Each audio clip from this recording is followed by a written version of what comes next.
I believe fashion is something that almost everybody do on a daily basis. And the fact of you waking up wearing clothes, that shows you are also a fashion person already.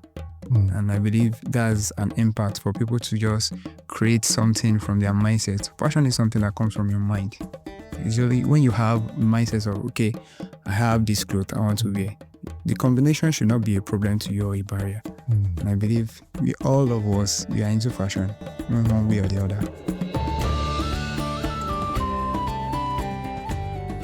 Hi everyone, welcome to another exciting episode of Smart Growth, where we engage with entrepreneurs and help them map out a growth strategy for their businesses. My name is Idowu Akinde. I'm Managing Director at Impact Hub Lagos, and this is, by the way, what we do every day. We help business people, SMEs, startups, tech or non-tech, build their businesses.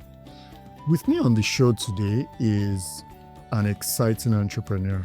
His name is Ganiu Oreoluwa, and we'll just give him a few minutes to share with us his background. Hi Ganiu, welcome to the show. Yeah, thank you. My name is Ganiu Oreoluwa Wahab, the CEO of Oreoluwa Clothing. Yeah. My background for fashion is, I believe there's more to promote in African wears, and that's what gives us an edge in Africa. Yeah. Lovely. I can tell from your dressing that you're an ambassador of your own brand. Yeah. And that speaks a lot. Yeah. All right. You look like $1 million. Yeah, thank you. All right. So, that's a very interesting angle, which gives us some insight into your mindset. But could you tell us a little bit more about your background, briefly about your background? How did you come to this? What gave you the conviction to do this full time? Because one thing that happens is that mostly designers just create normal kaftan, that's regular kaftan. I believe I need to just go away from the normal regular wear, using Ankara, Adire, and lace to create more of African wear, using Ankara to create blazers. I believe it sounds so nice in your head. That's why I come into African wear to rebuild the African world. That's interesting. And any plans for exports? Yeah, some of my goods go out there, and some are still on hold that we are still going to be sending out. Lovely. Look forward to that. I can't wait to hear about Oreoluwa Clothing on CNN or on one of those big brands, one of those big media brands. Okay, let's talk about your business specifically now. Yeah.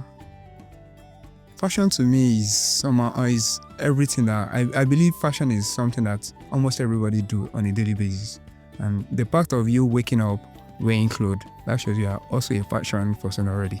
And I believe that's an impact for people to just create something from their mindset. Fashion is something that comes from your mind. Usually when you have mindsets of, okay, I have this clothes I want to wear, the combination should not be a problem to you or a barrier. And I believe all of us, we are into fashion, one way or the other. How are your customers imbibing or receiving this philosophy? Mostly I ask for feedbacks when it comes to my own business. Like after you wearing the clothes, I want feedbacks, because mostly what we use in our home wear is most people refer us based on what they wear. And we don't need more advertisement than that, because it gives you an edge. Because when someone is putting on your clothes and telling another person that I saw this clothes from Oreoluwa Clothing, you have the trust. You build a trust from people. That's the ultimate dream of every business person, to have word of mouth referrals from existing customers. Yeah. And we'll come back to referrals as a growth strategy down the line, because the cost of acquiring a new customer is always far higher than the cost of getting the current customers to refer you.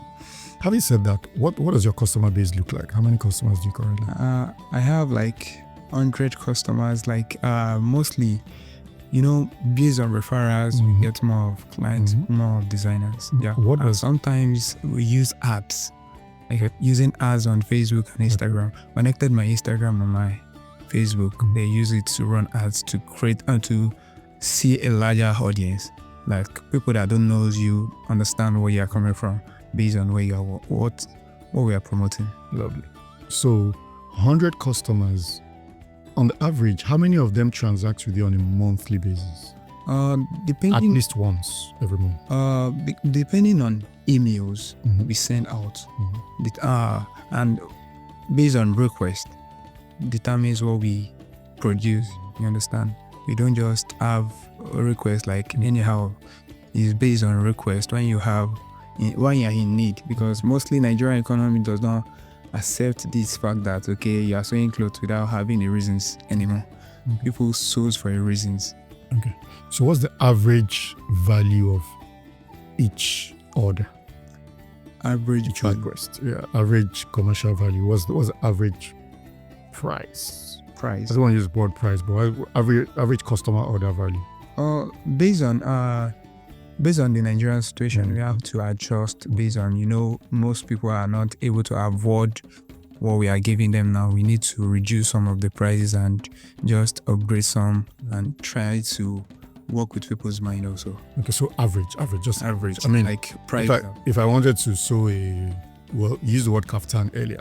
Yeah. If I wanted to reproduce what you are wearing right now, if I wanted you to make it for me, after measuring me, what does this look like? Like we are looking at 150 based on the quality of fabrics we are giving out. 150K. Yeah. And that includes fabric and your expertise, so tailoring. Yeah. Okay. Tailoring. Lovely. And the design. Yeah. Okay. So that's 150K. Is that average or is that depending on the design you are Mhm. you ordered for? We charge on. Okay. You understand? You can't just pick a monogram work and we are doing it for plain job. Okay. We pick based on designs. We charge based on designs mostly. Okay. Yeah. Okay. So what I'm trying to do, right, is to establish a baseline, right, for our conversation. I'm trying to get, if you get 100, if you have a customer base of 100, maybe 50 of them transact with you at least once every month, and each of those transactions is on average 150K. Are those accurate? Can we use that as a baseline to have a conversation? Yeah, for now. For now. So that's okay. Yeah, it's So 50 orders with 150K, that would be 7.5 million, if I'm correct. If my math is correct. Per month. Per month, right? Mm-hmm. Yeah. But it's not everybody that is going to patronize you at the current situation of the country. You understand? We have to also draft out. We have to map out the factors also because most people are not like patronizing like before because of the economic situation and everything. Okay. I would say that, especially, are you looking for investment? Would you like external investment? Yeah, external investment, partnering with the brands for the growth. Because mostly when you work alone, you work slowly. But when we work with other brands, you work faster. Okay. The reason why I asked is, for someone who's looking for investments, you always have to be ready, like a soldier, like a Boy Scout. Be prepared. Motto of Boy Scouts, right? You always have to be ready. And what does ready mean? Ready means ready with your numbers. Okay, so if we finish this interview and you were walking out of these premises and Tony Lumelu or Dangote drove in and they said, please stop. And the stop driver and said, I love that outfit. Could you please call that gentleman for me? And then after taking his details, he said, I think I'm interested in your business. And they asked you basic numbers. It would be beneficial to be able to give those numbers, those business numbers. So if I ask you, for example, how much did you make last month? How much did you make last year? Out of how much you made, what was the gross profit? What was your net profit? Those are numbers that should come out of your fingertips, in a heartbeat, and those, and in a sense, those are things that help us to have a conversation that other people can learn from. Okay. And that's the first feedback. Okay. If you want to grow, you have to know where you are. Okay. Yeah. So, having said that, what does the future of Orelua clothing look like this time next year, 12 months from now? I'm hoping it's going to be bigger than what we are doing currently, because we have some strategy to lay down. Okay. Like in terms of having emailing customers, like using an email to draft out for clients to get more customer base and ads. Okay, so don't necessarily go into the how, because emails and those are the how. In terms of the what, in terms of the goal, the objective, would you like, so you're doing 50 customers per month now at 150K per order. What does that look like 12 months from now? Is that, do you want to double that? Do you want to triple that? Do you want to four it? We want to double that, because how we double it is because most designers do ready to wear nowadays. Okay. Like we can also create more of works down. So when you come in, it's not that we are just sewing for you. We have the clothes ready for you. Then you just have a fitting. If any adjustments are meant to be made, you are just going to take it to the tailors to just adjust it and have your clothes instantly. And you believe that that's ready to wear is a strategy that can unlock growth for you. Yeah. Because some customers are ready to buy instantly. Okay. And if you are not able to provide them what they want at that particular time, you lost that. You've lost the client. Also. Okay. So what do you need right now to make that happen? To start doing ready to wear? You need a factory, do you need a space, showroom and the likes. Do you know how much exactly you need? Yeah.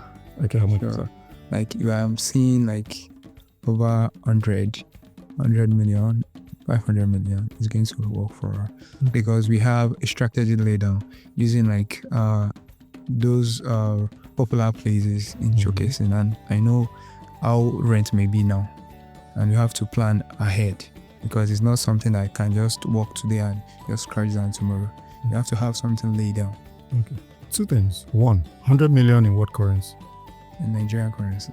Which of the Nigerian currency? Which Nigerian? Using 100. I'm not saying 100,000. Naira. Yeah, Naira. That's where I'm going. 100 million, 50 million can still work for us. Okay, so you need to be, so that's another point for you. That's another point to be specific about the currency. Yeah, let's say 50 million can still work for us for now. If I give you a check for 50 million naira right now, what are, so it's called uses of funds. What are the areas that you allocate that 50 million naira to? We have a lay down strategies that we want to use. We are trying to move into like island, specifically using either Ikoyi axis or Lekki axis to advertise more of our product, then have factory, buying fabrics, buying matching, and then empowering other designers out there, employing them to do more of our works, and work from in-house designers. Okay. In order to, in closing, let's do some type of simple mathematics. How much did you make last year? Last year, I can say, is it for a month? No, a year. For the year, for the entire year. Let's say 5 million. 5 million naira. And is that revenue or profit? Like the revenue. Okay. This is June, middle of June. How much have you made so far? This year? Yeah, this year. The market has been slow. Okay. We have made like 1.5 million. Rough figure, 1.5. So if it goes at the same rate, you probably land on 3 million this year. Yeah. So that's 8 million in 2 years. That's 4 million per annum, just for discussion purposes. How can we, in closing, okay, how can we make 8 million in 1 year? We've made 8 million in 2 years, 5 plus 3. How can we now make 8 million in 1 year? Based on the strategies laid down, like using ads and promoting the work using a showroom and the likes, and a working store for clients to come in and have some, we have some works laid down, like we have those ready to wear on ground. I believe we won't lose some of the client that just went off. Okay. jumping on that last point, one of the ways to really, really convince external investors to put money in what you're doing, to invest in your business, is to demonstrate that even without the money you are asking for, that money you're asking for, there are some things you can do with the current assets you have. And what's the biggest asset any business has? Your customer base. Yes, customer. So, is it possible to double 100 customers to 200 customers so that 4 million per annum becomes 8 million per annum? Yes, we can double it. Okay. Because when we have those works laid down, we can double the sales, because they are ready. There are people that they are into ready to wear already. Like they want something instantly. They are ready to buy this particular product when you have it on ground. And with that, I believe with that and the insight of Instagram and Facebook ads, we can reach out to so many people that we haven't had before to get more customer base. Okay. So with a minimal effort of additional marketing, you can demonstrate to an external investor that you can double sales. And then that doubling of sales is the validation that, oh, dear investor, you better join me on this journey, because if you don't join me, I'm going to get there. It may just take a time, but we are getting there. You've got it already. So would you say that there are any takeaways from this session today? Yeah, it was insightful. What are the takeaways? I was able to learn the fact that the strategies to grow a business. Okay. Yeah, and using social media and the likes to grow business, and it was insightful in terms of I was able to learn more from business experts. Thank you very much, Orolua. It's been a pleasure. I did. It's been a pleasure discussing with you today. Same here. Looking forward to having you sometime in the future when you are 2x your current size. Yeah, sure. Thank you. And it will be great for me coming back here because I enjoyed this section and it was insightful for me. Thank you, sir. Thank you.